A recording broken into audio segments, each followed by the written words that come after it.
I will try to make it as fast as possible, though I have quite a few slides. I will go through them pretty quick because most of the slides speaks for themselves. I don't have to elaborate those.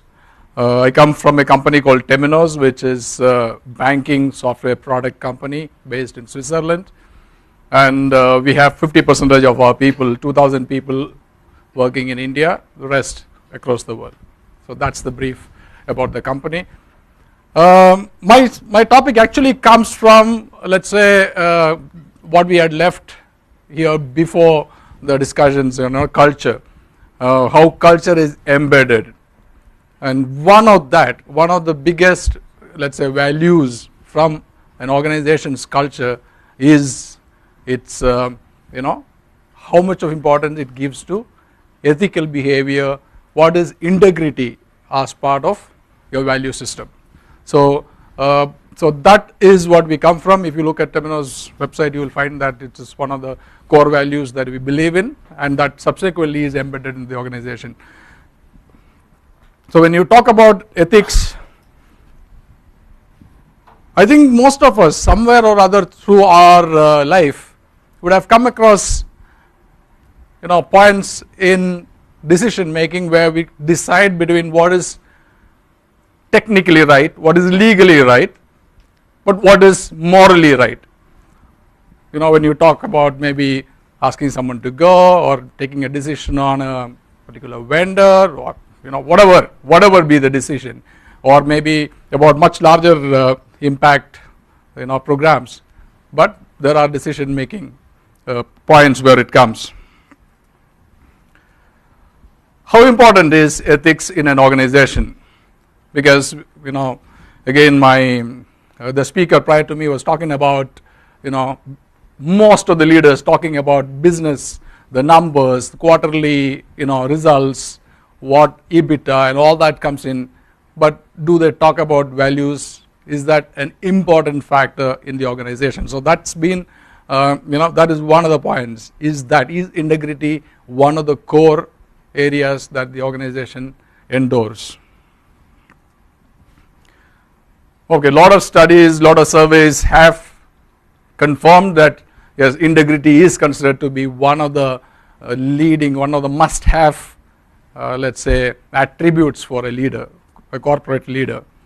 And I think you must have read a book from Stephen Covey that speaks about principle-centered leadership, where you need to hitch your organization's belief goals to something that is beyond the normal transactional benefits that you get out of your, let's say, business, so that people find something to commit to and something to go beyond the rewards that are attached to it.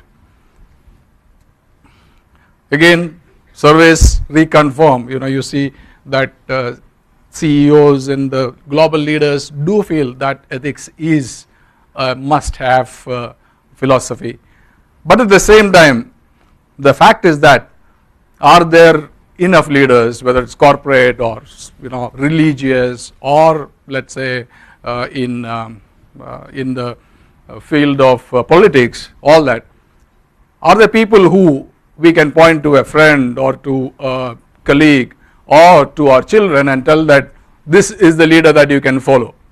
Is there someone that is let's say a model that we can believe in?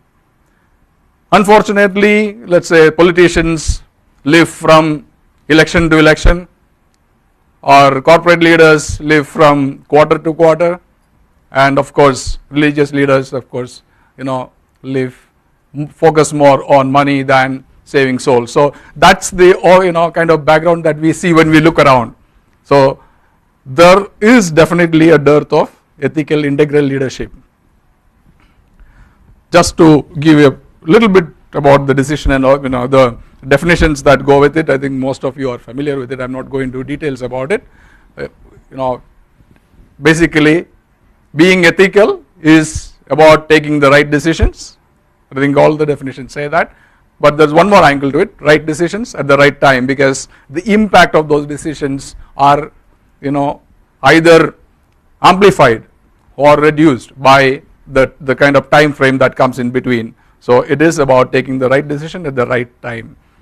And an ethical leader is not just the guy who takes the right decision at the right time, but also make sure that all his people, all the people around him are also influenced to do that. So that is not only the walking the talk, but also about practicing that on, in the field, and making sure that it is embedded into the organization. It's not just let's say the leader alone is being ethical, but about how do you embed that into the organization, into your value systems, in the way you reinforce the behavior of your people, quarter on quarter, day on day, every day, all your behaviors, all your communication should speak about it. So it is not only the numbers that are present along with your quarterly results, you talk about how you did in terms of ethical behavior, what have you done for your people, what are you going to do for your people, and why this comes from, or where it comes from, is taken into consideration.